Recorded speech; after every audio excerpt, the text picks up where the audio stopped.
بسم اللہ الرحمن الرحیم۔ آج تقریباً نصف رمضان انشاءاللہ مکمل ہو جائے گا اور پتہ ہی نہیں چلے گا یہ بابرکت مہینہ اختتام پذیر ہو جائے گا۔ اس مہینے کی راتیں بھی بڑی برکت اور عظمت والی ہیں اور اس مہینے کا دن بھی بڑی برکت اور بڑی عظمت والا ہے۔ اس مہینے کی سحری کا وقت بھی بڑی برکت اور عظمت والا ہے اور اس مہینے کی افطاری کا وقت بھی بڑی برکت اور بڑی عظمت والا ہے۔ عصر کی نماز کے بعد تقریباً ہر روز ہی آپ سنتے ہیں کہ آپ صلی اللہ علیہ وسلم نے فرمایا کہ سحری ضرور کھایا کرو، اور یہ سحری ایک برکت کی چیز ہے جو اللہ جل شانہ نے میری امت کو عطا فرمائی ہے۔ افطار کا وقت کتنی اہمیت کا حامل ہے، اس پر یہ ایک حدیث پاک سنیے۔ ایک صحابی رضی اللہ عنہ ارشاد فرماتے ہیں کہ آپ صلی اللہ علیہ وسلم نے ارشاد فرمایا کہ 3 آدمی ایسے ہیں کہ ان کی دعا اللہ جل شانہ رد نہیں فرماتے۔ 3 آدمی ایسے ہیں کہ ان کی دعا اللہ جل شانہ رد نہیں فرماتے۔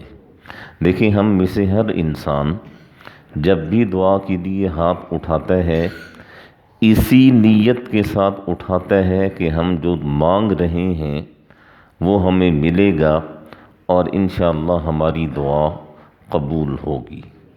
قبول ہو یا نہ ہو، لیکن اس دعا کی قبولیت میں کوئی شک نہیں ہے جس کی بشارت آپ صلی اللہ علیہ وسلم نے دی ہے۔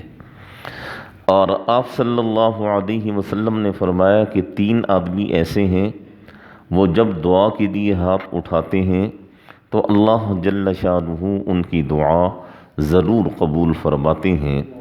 ان میں ایک عادل حکمران ہے، نیک حکمران ہے، صالح حکمران ہے۔ وہ حکمران جو ابو بکر صدیق رضی اللہ عنہ کے نقش قدم پر چل رہا ہو، وہ حکمران جو عمر فاروق رضی اللہ عنہ کے نقش قدم پر چل رہا ہو، وہ حکمران جو عثمان و علی رضی اللہ عنہما کے نقش قدم پر چل رہا ہو، جو اپنی رعایا کے ساتھ مخلص ہو اور اپنی ذات کے بارے میں خوف زدہ ہو کہ پتہ نہیں قیامت کے دن میرے ساتھ جب میری رعایا کے بارے میں مجھ سے پوچھا جائے گا تو میرے ساتھ کیا معاملہ کیا جائے گا۔ عادل حکمران کیا ہے؟ عادل حکمران یہ ہے کہ لوگوں کے دروازوں پر جا کر کہتا ہے کہ لوگوں، اگر کسی نے انصاف کروانا ہو تو وہ میرے پاس آئے، اور لرزاں اور ترساں اتنا ہے، کہتا ہے کہ نیل کے کنارے اگر کوئی کتا بھی بھوکا اور پیاسا مرے گا تو عمر ڈرتا ہے کہ قیامت کے دن عمر سے اس کے بارے میں باز پرس نہ ہو۔ یہ ہے عادل حکمران۔ اور عادل حکمران دعا تو ہر انسان کو کرنی چاہیے، ہر انسان کو دعا مانگنی چاہیے، ہر وقت دعا مانگنی چاہیے۔ کبھی نہ کبھی تو اللہ جل شانہ عادل حکمران نصیب فرما ہی دیں گے انشاءاللہ۔ اور یہ ایسی کوئی بات نہیں ہے، یہ اللہ کے ہاں کوئی مشکل نہیں ہے۔ یہ کچھ ہی سال ہوئے ہیں، کچھ ہی سال پہلے ہمارے پڑوس میں جب ملا عمر کی حکومت تھی، ساری دنیا کہتی ہے کہ عادلانہ نظام تھا، ساری دنیا کہتی ہے کہ عادلانہ نظام تھا۔ یہ 20 30 25 سال پیچھے چلے جائیں، اللہ نے ان لوگوں کو ایسا بہترین حکمران نصیب فرمایا۔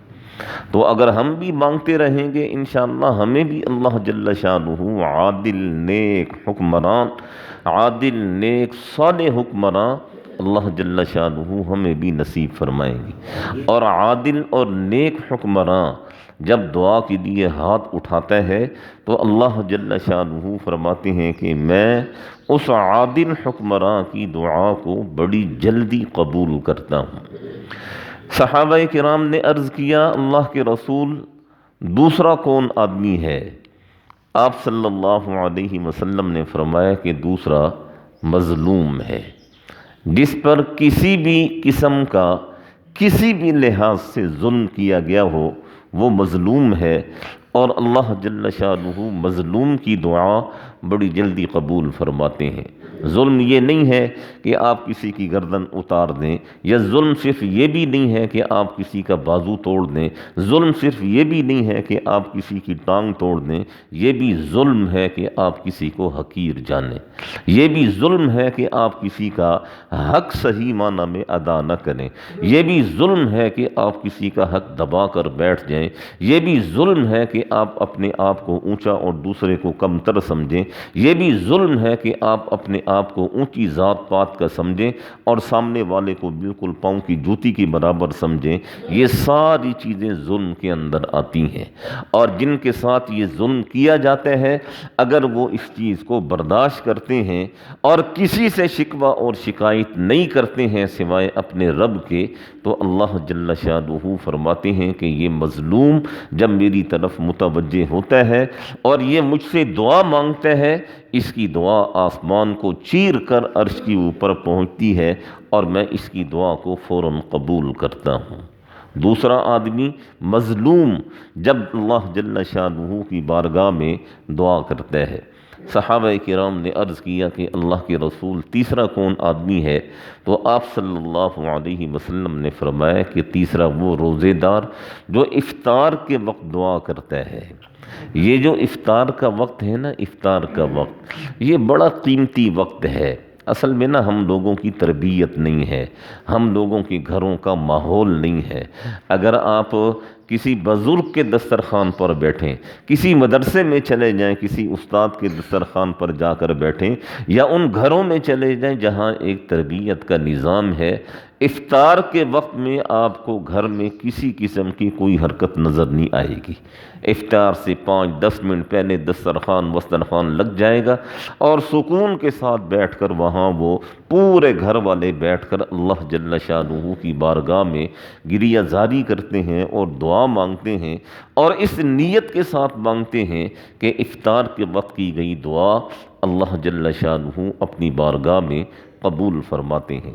ہمارے ہاں کیا ہے؟ ہمارے ہاں عین افطار کے وقت تک وہ ہلچل رہتی ہے، شور شرابہ رہتا ہے، کبھی خامن بیوی کو ڈانٹ رہا ہے، کبھی بیوی آنکھیں نکال لی ہے، کبھی بچے شور کر رہے ہیں، اور بس اسی آپا دھاپی میں ہم لوگ افطاری کرتے ہیں۔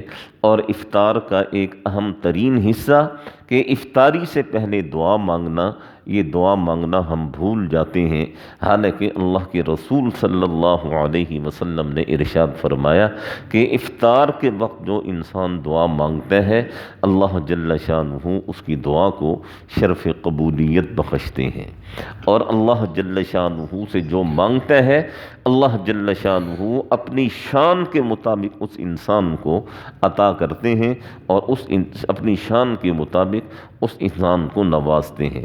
بعض اوقات ہم لوگ تو بہت چھوٹی عقل کے لوگ ہیں نا، ہم اپنی سمجھ کے مطابق مانگتے ہیں اور وہ ہمیں نہیں ملتا تو ہم دل برداشتہ ہو جاتے ہیں کہ ہمیں اتنا عرصہ ہو گیا ہم دعا مانگ رہے ہیں اور ہماری دعا قبول نہیں ہو رہی۔ اللہ کے بندو، آپ کو کیا پتہ آپ جو دعا مانگ رہے ہیں اللہ جل شانہ آپ کی دعا کی وجہ سے کتنی آنے والی مصیبتیں، آفتیں، آزمائشیں اللہ جل شانہ آپ کی دعاؤں کی وجہ سے آپ سے دور کر رہے ہیں، اور آپ کو اللہ نے بیماریوں سے بچایا ہوا ہے۔ تو حدیث پاک میں آتا ہے کہ 3 شخص ایسے ہیں جو جب بھی اللہ جل شانہ سے دعا مانگتے ہیں اللہ جل شانہ ان کی دعا کو شرف قبولیت سے نوازتے ہیں۔ ایک عادل حکمراں، دوسرا مظلوم، اور تیسرا وہ روزے دار جو افطار کے وقت اپنے دسترخوان پر بیٹھ کر اپنے رب سے مناجات کرتا ہے اور اپنے رب کی بارگاہ میں گریہ اور زاری کرتا ہے اور دعا کے لیے ہاتھ اٹھاتا ہے۔